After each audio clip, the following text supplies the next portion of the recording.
Assalamualaikum warahmatullahi ta'ala wabarakatuh. Alhamdulillahirabbil alamin wassalatu wassalamu ala Rasulillah wa ala alihi wa sahbihi wa man walah. Amma ba'd.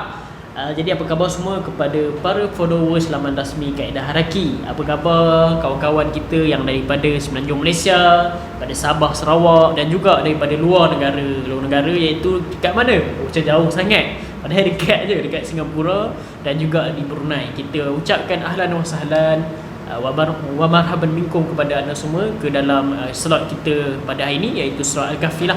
Okey, kepada rakan-rakan kita yang baru saja menjengah ataupun melawat page kami laman rasmi Kaedah Haraki, kami ucapkan selamat datang. Dan buat pengetahuan anda semua, setiap hari Ustaz, Jumaat Setiap hari Jumaat tengah hari pukul 1 pukul 1 insya-Allah pukul 1 kita adakan slot khas sempena PKP ni, yang mana kita tengok PKP sekarang dah kata hampir-hampir sebulan lah. Dan alhamdulillah dari masa ke semasa, berkat daripada kerjasama dan juga usaha yang dilakukan oleh Kementerian Kesihatan dan juga seluruh warga yang terlibat, seperti contohnya askar, polis dan sebagainya, dan juga tidak lupakan kepada head worker. Kita cakap Inggeris sikit. Saya biasalah tengah-tengah hari ni saya cakap Inggeris.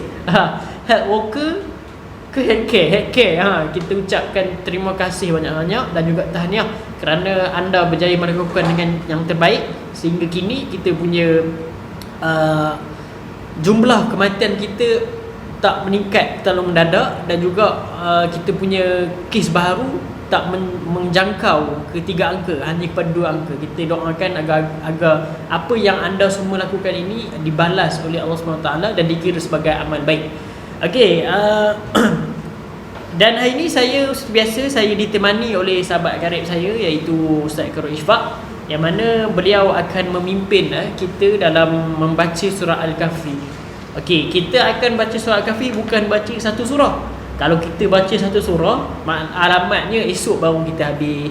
Jadi kita nak baca hanya 10 ayat awal dan 10 ayat akhir sahaja. Yang mana 10 ayat awal, 10 ayat akhir ni sebab apa kita baca? Sebab Nabi SAW ada menyarankan kepada kita ni supaya baca dan juga mengamalkan 10 ayat awal, 10 ayat akhir ni, sebab kita nak melindungi diri kita daripada ancaman yang sangat-sangat kita takuti, khasnya kepada kita umat Nabi SAW yang duduk pada akhir zaman ni, iaitu ancaman Dajjal. Dajjal ni dahsyat. Selalu kita guna Dajjal ni, kita nak maki orang, Dajjal tu pun apa tuan-tuan perempuan, adik-adik sekalian? Dajjal tu makhluk Allah yang penipu, yang Allah Ta'ala jadikan dia ni untuk menguji kita. Tengok kita punya keimanan ni macam mana. Dajjal ni macam dulu saya cerita, contoh Allah Ta'ala berikan kuasa kepada dia untuk menurunkan hujan dengan izin Allah Ta'ala dekat tempat yang tak ada hujan tu. Tapi dengan syarat manusia ataupun penduduk di tempat tu kena ikut cakap Dajjal tu, kena mengaku Dajjal tu sebagai Tuhan. Itu dia punya ancaman dia. Kita kena ingat, Tuhan ataupun Allah Ta'ala ni tak cacat. Dajjal ni cacat, mata dia buta, dan Tuhan tidak akan menyerupai dengan segala yang baru. Baru tu maksudnya apa? Maksudnya Allah ni tak akan sama, takkan sesekali sama macam manusia ataupun makhluk-makhluknya lain. Itu antara ni lah. Tapi walaupun kita ada ilmu pengetahuan tentang Allah tu macam mana, yang menentukan kita ni sesat atau tidak sesat adalah kita punya keimanan dan juga ketakwaan. Itu sebabnya Nabi sangat menyarankan kita untuk baca surah Al-Kahfi ni. Dan ulama pun mengajar kita untuk baca doa, ya muqallibal qulub tsabbit qulubana ala dinik wa ala ta'atik, supaya kita dapat memelihara kita punya akidah kita. Okey. Dan 10 ayat awal, 10 akhir kita baca tu akan dipimpin oleh ustaz kita. Kemudian kita akan masuk sikit ayat terjemahan. Kita nak mentadabbur. Tadabbur ni ada beza dengan tafsir. Tadabbur ni maksudnya kita mengambil pelajaran daripada apa yang kita baca melalui terjemahan. Sebab apa saya kata tadabbur dengan tafsir ni beza? Tafsir ni dia lebih detail dan dia memerlukan orang-orang yang berautoriti. Maksudnya orang-orang yang layak sahaja untuk baca, untuk mendafsir. Kalau kita memandai-mandai tafsir, kita takut jadi macam Rasul Melayu. Rasul Melayu dulu Rasul Melayu tahun 2013, kalau tak silap saya lah. Rasul Melayu ni kata dia jadi Rasul sebab apa? Sebab dia baca surah Yasin. Di surah Yasin ada ayat mana tak, kalau tak silap saya, ayat tu kata, ayat tu sebenarnya dituju pada Nabi Muhammad sallallahu alaihi wasallam untuk menjadi Rasul. Lepas tu dia terus dakwa, aku ni dilantik, saya ni dilantik sebagai Rasul. Sebab apa? Sebab saya baca surah Yasin tu, Allah beritahu dekat saya. Itu sebabnya kita tidak kata digalakkan untuk baca tafsir ataupun menafsir sendiri. Bukan tidak digalakkan, memang tak bagi langsung, supaya kita takut jadi sesat. Jadi sesat, bahkan boleh menjadi syirik seperti Rasul tersebut lah. Mudah-mudahan yang kalau tidak saya, Rasul tersebut, Rasul Melayu tersebut telah meninggal. Mudah-mudahan Allah Ta'ala mengampuni dosanya, dan mudah-mudahan dia bertaubat lah. Okay, itu sebabnya tafsir ni kita jangan memandai tafsir sendirilah. Okey, andai katalah kalau kita berkias macam apa yang dikatakan oleh Rasul Melayu tu, maksudnya setiap hari Khamis, geng-geng surau masjid semua dia nabi. Sebab apa? Sebab dia orang baca Yasin. Sebab dia baca, oh ni ayat ni kata aku jadi nabi.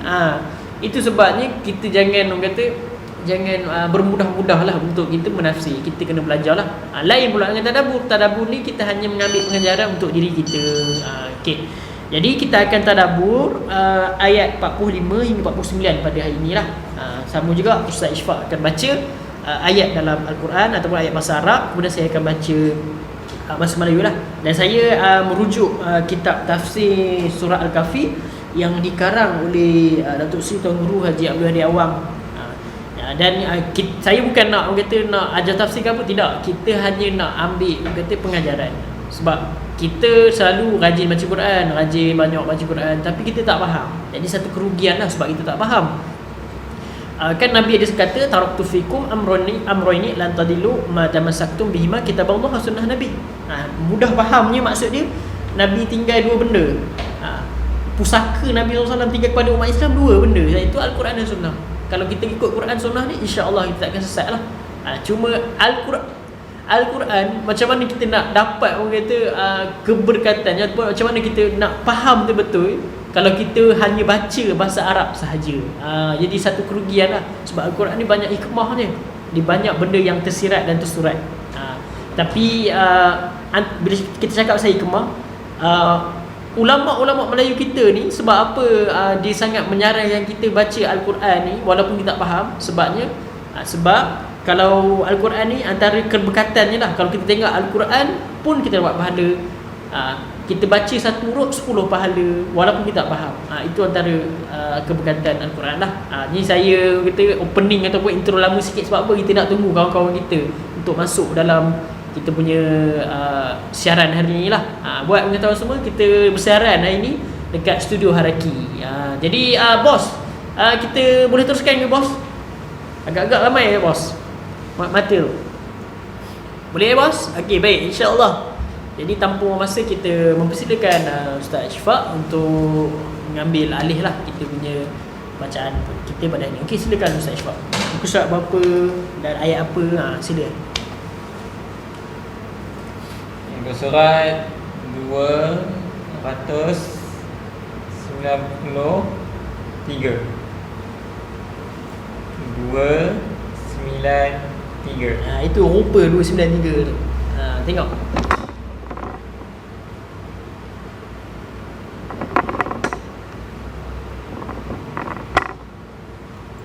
Okey, saya harap tuan-tuan perempuan semua jumpa Okey, insya-Allah Ustaz Ishfaq pun dah ready untuk baca.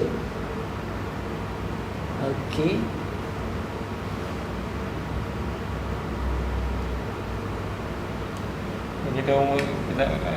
Kita mulakan dengan kita Al-Fatihah. A'udzu billahi minasyaitonir rajim. Bismillahirrahmanirrahim. Alhamdulillahi rabbil alamin. Ar-Rahmanir Rahim. Maliki yaumiddin. Iyyaka na'budu wa iyyaka nasta'in. Ihdinas siratal mustaqim.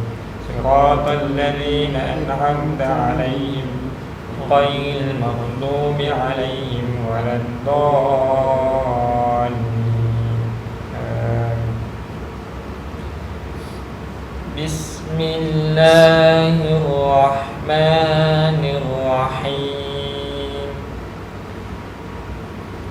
Alhamdulillahilladzi anzala ala 'abdihil kitaba wa lam yaj'al lahu 'iwaja qayyiman liyunzira ba'san shadidan min ladunhu wa yubashshiral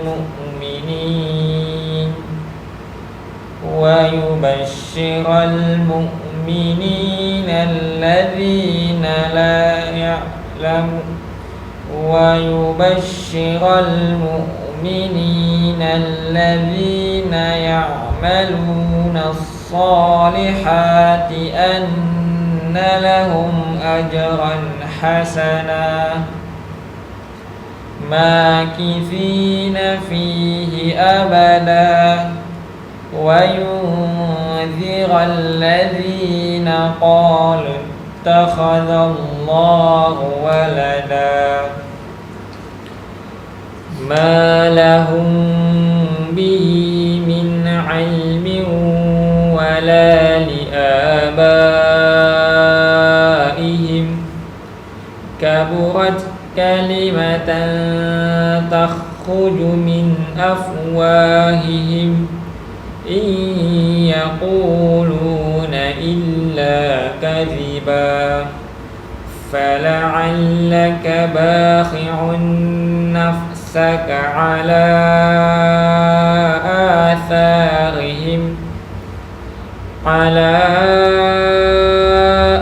آثارهم إن لم يؤمنوا بهذا الحديث أسفا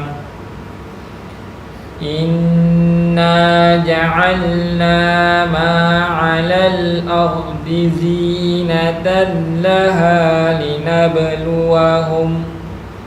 لنبلوهم أيهم أحسن عملا وإنا لجاعلون ما عليها صعيدا جرزا أم حسبت أن أصحاب الكهف والرقيم كانوا من آياتنا عجبا إذ أوى الفتية إلى الكهف فقالوا ربنا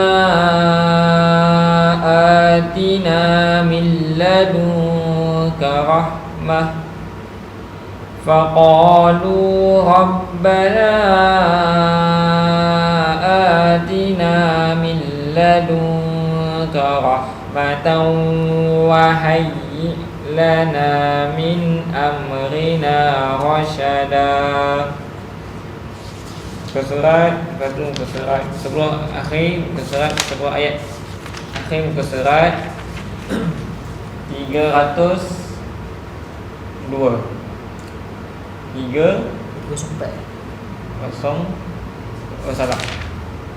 sorry 304 sini bentuk 3 kosong bentuk jadi titik 4 macam 3 terbalik 304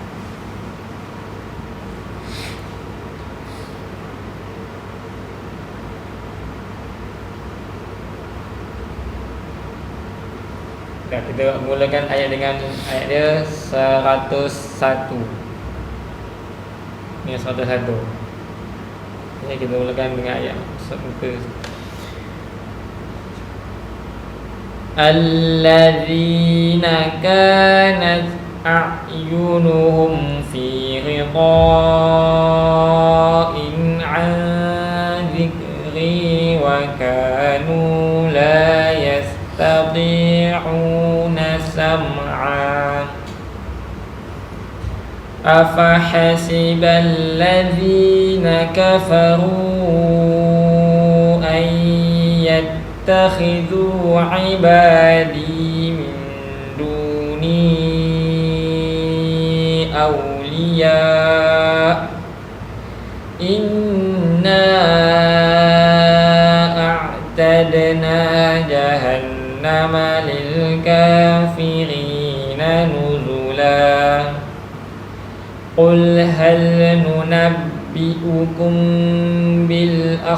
بالأخسرين أعمالا الذين ضل سعيهم في الحياة الدنيا وهم يحسبون أنهم يحسنون صنعا أولئك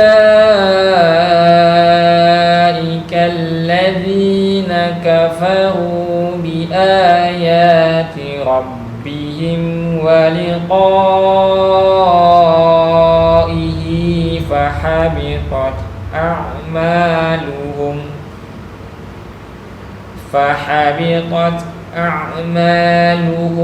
فلا نقيم لهم يوم القيامة وزنا ذلك جزاؤهم جهنم بما كفروا واتخذوا آياتي ورسلي هزوا إن الذين آمنوا وعملوا الصالحات كانت لهم جنات الفردوس نزلا خالدين فيها لا يبغون عنها حولا قل لو كان البحر مدادا لكلمات ربي لنفد البحر قبل أن تنفد كلمات ربي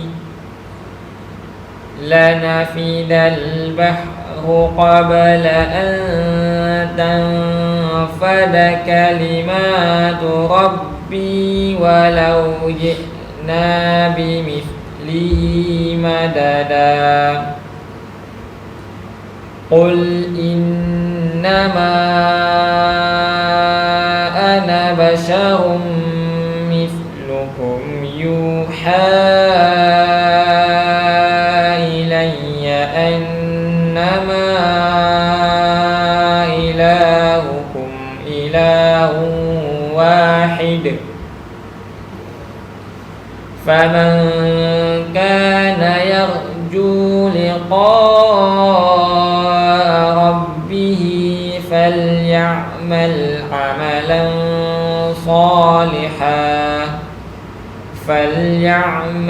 عملا صالحا ولا يشرك بعبادة ربه أحدا صدق الله العظيم. Okey, baik, sadaqallahul azim. Benar-benarlah kata-kata daripada Allah Taala. Okey, alhamdulillah kita ucapkan berbanyak terima kasih kepada Ustaz Ishfaq kerana sudi memimpin kita untuk membaca surah Al-Kahfi pada hari ini, iaitu 10 ayat awal dan 10 ayat akhir. Jazakumullahu khairan jazak kepada Ustaz Ishfaq. Jadi insya-Allah sebelum tu saya nak ucapkan selamat menyambut Hari Pekerja lah kepada seluruh rakyat Malaysia. Sejarah Hari Pekerja ni sebenarnya dia datang daripada pekerja-pekerja buruh lah. Tapi tak ada masalah lah untuk kita semua sambut. Orang kata nak menghargai usaha-usaha pekerja yang kata berpenat lelah dalam memastikan ekonomi negara kita berdaya saing dan orang kata bertambah maju lah. Okey, dan kita juga tidak lupakan kepada frontline kita, sama ada daripada doktornya, daripada tenteranya, polisnya dan juga food panda, food apa-apa, food monkey ke apa, semua food yang ada lah. Kita ucapkan terima kasih dan juga tahniah dan syahbaz kepada rakan-rakan ataupun para frontliner kita yang berada iaitu Kementerian Kesihatan dan juga health worker dan sebagainya lah, kita ucapkan tahniah dan syabas kerana kita punya kes ni makin lama makin menurun lah. Okey, jadi insyaAllah kita akan tengok pada hari ini ayat terjemahan untuk kita sama-sama mengambil pengajaran, iaitu ayat yang ke-45. Jadi Ustaz Ishfaq boleh tunjukkan muka surat berapa 45 tu? Boleh.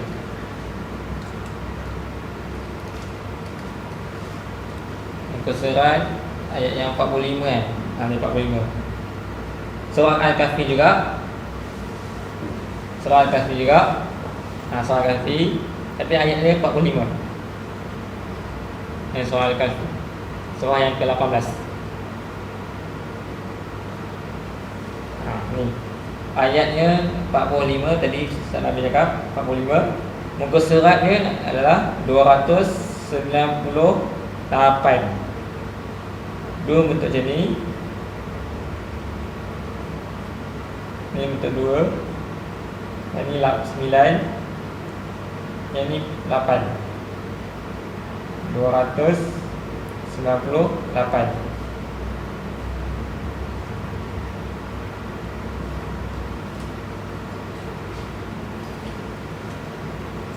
Okey, boleh. Okey, sini. Okey. Baca dulu Ustaz Ishfaq 45 ayat 45. Okey, sama-sama. Kalau yang ada mushaf Quran boleh tengoklah dalam mushaf Quran, ataupun yang ada Android boleh tengok ayat ke-45. Ustaz Ishfaq akan baca bahasa Arab dulu, kemudian kita tengok maksud dia. Okey, silakan Ustaz. Ayat 45. وَاضْرِبْ لَهُمْ مَثَلَ الْحَيَاةِ الدُّنْيَا كَمَاءٍ أَنزَلْنَاهُ مِنَ السَّمَاءِ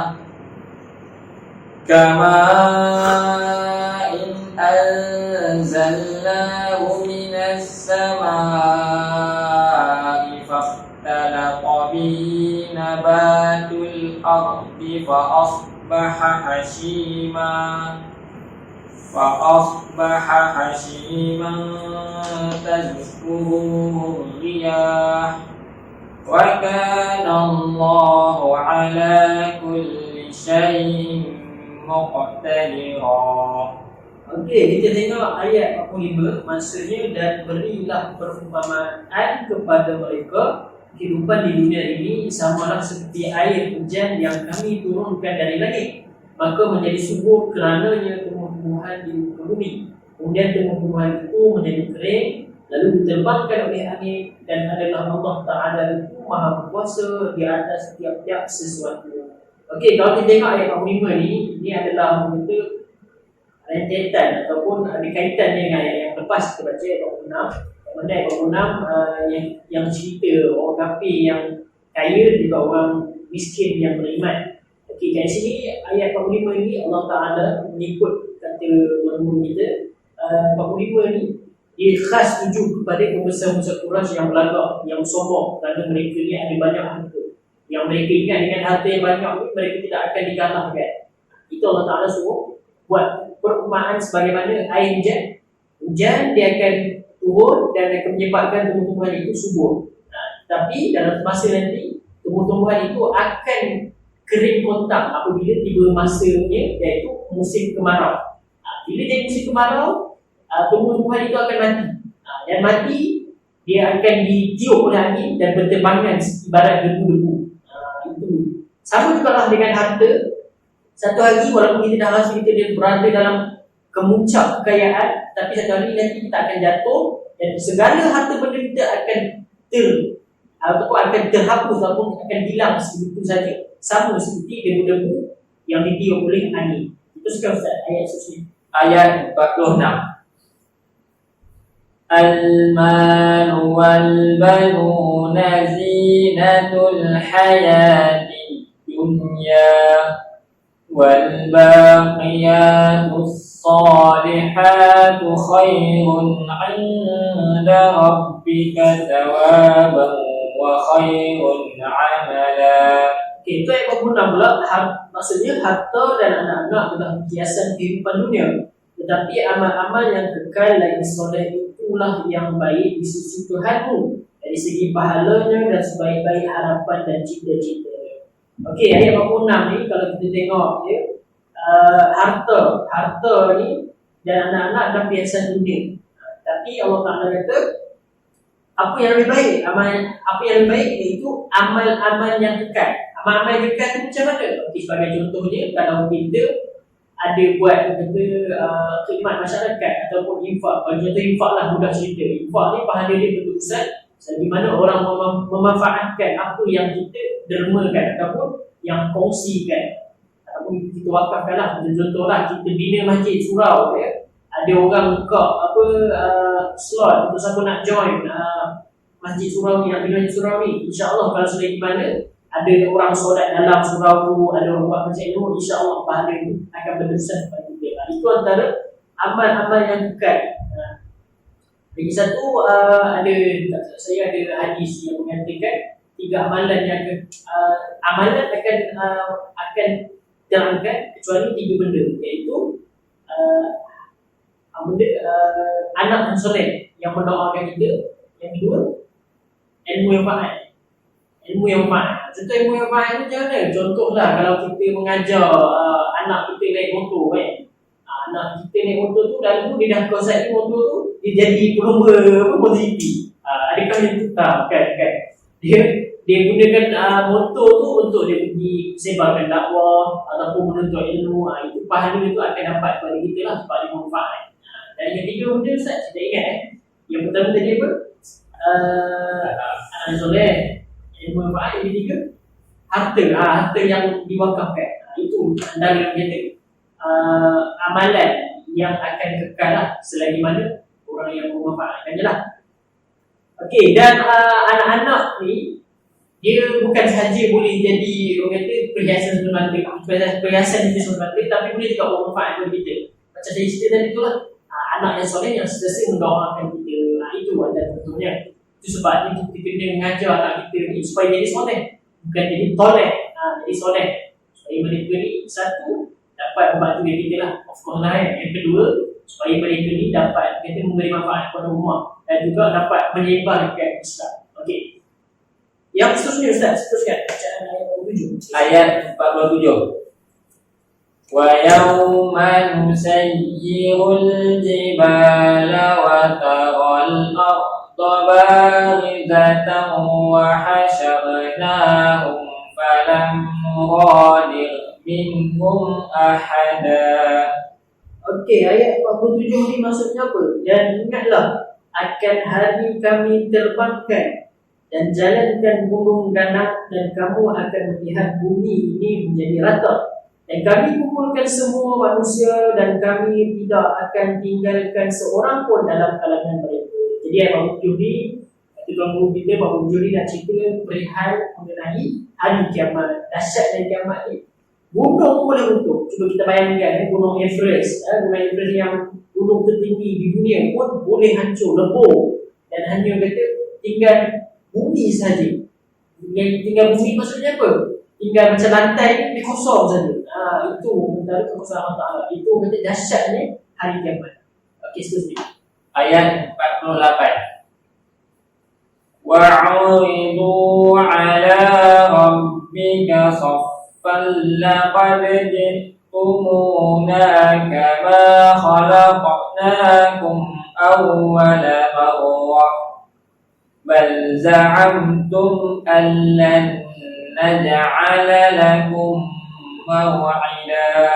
Kita ayat 48 pula, dan mereka akan dibawa ke hadapan Tuhanmu dalam keadaan berbaris. Sesungguhnya kami datangkan kamu kepada kami sebagaimana kami telah menjadikan kamu pada kali pertama dahulu. Bahkan kamu pernah menyatakan bahawa kami sekali-kali tidak akan menetapkan bagi kamu janji, iaitu untuk dibangkitkan semula pada hari kiamat. Okey, ayat 48 ni pun ditujukan kepada orang-orang kafir. Itu Quraisy. Bukan orang kafir saja, untuk kita semualah. Orang kafir ni dulu mereka dakwa bahawa kiamat ni tak akan berlaku lah. Lalu Allah Ta'ala buktikan benda ni betul-betul berlaku. Dan kita pun ada baca ayat yang mula itu, kisah pemuda kafir ni dibangkitkan daripada tidur yang sangat lama, iaitu 300 tahun.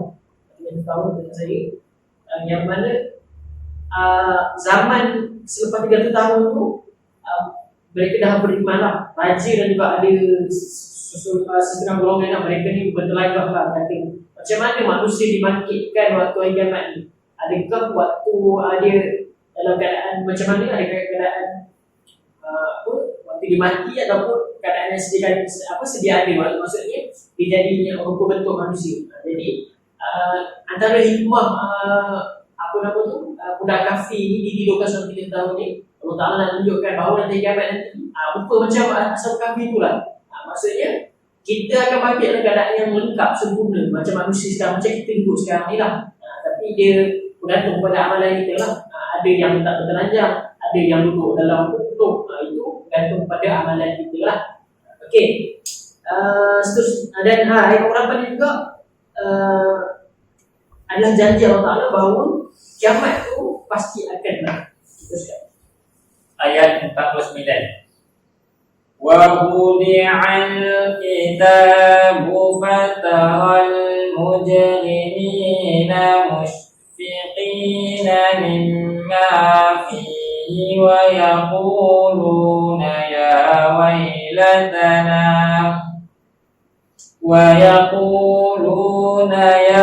وَيْلَتَنَا مَا لِهَذَا الْكِتَابِ لَا يُغَادِرُ صَغِيرَةً وَلَا كَبِيرَةً إِلَّا أَحْصَاهَا وَوَجَدُوا مَا عَمِلُوا حَاضِرًا وَلَا يَظْلِمُ رَبُّكَ أَحَدًا. Okay, ayat 49 ni maksudnya dan dihantarkan kitab iaitu amalan, lalu kamu akan melihat orang-orang yang berdosa itu dalam ketakutan di atas apa yang telah mereka lakukan. Lalu mereka berkata, aduhai celakalah kami, kitab apakah ini? Tidak meninggalkan yang kecil dan tidak pula yang besar, melainkan ia mencatat kesemuanya, dan mereka dapati apa yang telah mereka kerjakan dahulu ada tertulis semuanya, dan Tuhanmu tidak menzalimi seorang jua pun. Maksudnya ini nak cerita bila kita dah dikumpulkan dalam hari kebangkitan tu, kita akan diberikan buku amalan. Buku amalan yang apa? Buku amalan apa yang kita buat sepanjang kita hidup, sama ada baik ataupun semua ada, buku semua ada direkodkan Allah Ta'ala dalam buku amalan pula. Kan Allah Ta'ala disebut dalam Quran, "Man ya'mal mithqala dzarratin khairan yarah, wa man ya'mal mithqala dzarratin syarran yarah." Sebaik-baik perkara walaupun sekecil-kecil, sebesar zarah, Allah Ta'ala akan rekod, akan nilai. Contoh kita bantu kucing yang kelaparan, kita bagi minum susu. Bukan susu biasa-biasa, susu dah sendiri baru yang makan tu kita bagi kat dia pun dapat pahala. Buktinya ada zaman dulu ada seorang pelacur ni bagi anjing yang kehausan minum air sekali. Pelacur ni pun dah insaf, sekali Allah Ta'ala meletakkan dia dalam syurga. Dan kerana kebaikan dia yang ataupun ihsan dia kepada anjing tersebut lah. Dan juga perkara yang sekecil-kecil, perkara kejahatan tu Allah Ta'ala akan nilai juga. Jadi nak kata Allah Ta'ala memang sangat-sangat adil. Jangan risau, Allah Ta'ala ni tak menzalimi orang. Orang akan betul bukan Allah Ta'ala ni baik ke? Kenapa Allah Ta'ala seksa juga manusia macam contoh Namrud dan Fir'aun dan sebagainya? Sebab apa Allah seksa diorang tu? Sebab Allah Ta'ala dah sebut, Allah dah bagi amaran, Allah dah hantar Nabi untuk memberikan peringatan, tapi mereka tetap juga nak ingkar dan kafir. Maka Allah Ta'ala tunaikan janji dia. Jadi kita nak elak daripada ancaman azab neraka dan sebagainya ni, kita nak buat macam mana? Kita kena sentiasa mematuhi apa yang disuruh oleh Allah Ta'ala. Dan kita kena ingat satu lagi, kita masuk syurga ni bukan sebab kerana amal kita, tapi kerana rahmat daripada Allah Ta'ala. Jadi saya rasa cukup seperti itu. Saya ucapkan terima kasih sekali lagi kepada Ustaz Ishfaq kerana membimbing kita dalam bacaan surah Al-Kahfi, dan juga terima kasih pada tim-tim kita yang terlibat dalam siaran ini. Dan saya mengucapkan terima kasih juga kepada anda semua yang sentiasa setia bersama kami. Dan jangan lupa untuk tag rakan-rakan anda, rakan office ke, rakan-rakan apa-apa saja, rakan-rakan bawang ke apa ke, tag dan juga share. sama-sama supaya kita dapat sebarkan benda kebaikan ni supaya dapat menjadi manfaat kita bersama. Jadi cukup sekali daripada saya. Assalamualaikum warahmatullahi wabarakatuh.